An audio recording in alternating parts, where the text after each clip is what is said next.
You know, it's important that we understand art, if you will, like this very dangerous word called art, right? It's important that we understand it from all of its levels, not just, oh, I'd love to make it, oh, I'd love to be recognized, oh, I'd love to share something special that's inside me, so on and so forth. Because I'm saying often, and I like to repeat this to people, that if your art hasn't led you to who you are, then it has failed you. Now this is often very difficult for us to understand, right? I want an Emmy, I want an Oscar. I've been rehearsing sitting on Jay Leno for years. I've been rehearsing my speech, the Oscar speech, for years. I mean, I'm prepared. I mean, I have this thing down, it's memorized, right? We all have that fun. And it's important to have that kind of fun and that kind of dream too.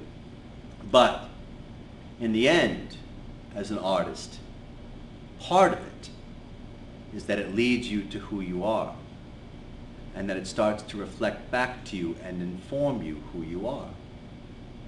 Now, we're all in this room in a very, very different and very, very special way, right? Because how we got here is we went through this seminar, we went through this private session. And the private session led us to some pretty big jewels, right? And each of us are in here in a particular way, working on a particular theme. So we already know when we've come to these scripts, to these Pulitzer Prize winning scripts that we've been handling. We already know a lot about ourselves when we step out there. But more importantly is that over time, we start to reflect back on that. And we start to see that this art has shown us and revealed to us something much deeper, much broader, much more expansive about ourselves than we ever brought anything to it. That it has informed us. It has changed us. We have evolved. We have grown. We have moved to wisdom, if you will. And I'm a big teacher of this. I don't believe that art is just, and teaching acting is just about, oh, I've got another proficient actor out there who's working on a television show in Miami CSI or Law and Order, or somebody, you know, who's even nominated for a Tony or an Emmy or an Oscar. And I've worked with several of those people myself. That's not, you find that that's not the issue. How does someone win an Oscar and then 5 years later you read about how drunk they are, or how wasted they are, or how they turn to drugs? Clearly the award hasn't done anything. But if you're not using art as this kind of signpost to reflect back to you who you are, if you're not truly on the journey where it's a spiritual journey when you step into an art form, if you're not in that journey and along that journey and learning from it and letting it inform you, then you have failed it. You have failed to recognize what the actual relationship to art is.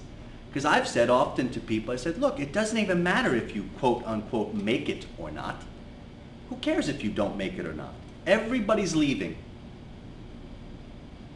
Everyone dies, is what I'm saying. Everyone leaves. No matter how many awards you got, you leave. And how many awards you didn't get, you leave. But the person who has acquired some type of wisdom, whatever they do, it could be your accountant acquiring wisdom. But what does that mean? Are you a conscious accountant? Are you a conscious artist?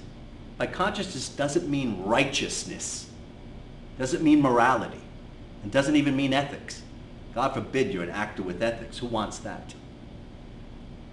You want to be a primal actor, right? But what you really want out of it is that you come to know yourself consciously, and more consciously, and more consciously, and grew into a greater awareness of yourself. And so, always ask yourself this question: how has this art informed me? And if it hasn't led me to who I am, then it has failed me. Very simple. All right, enough preaching. I'm done.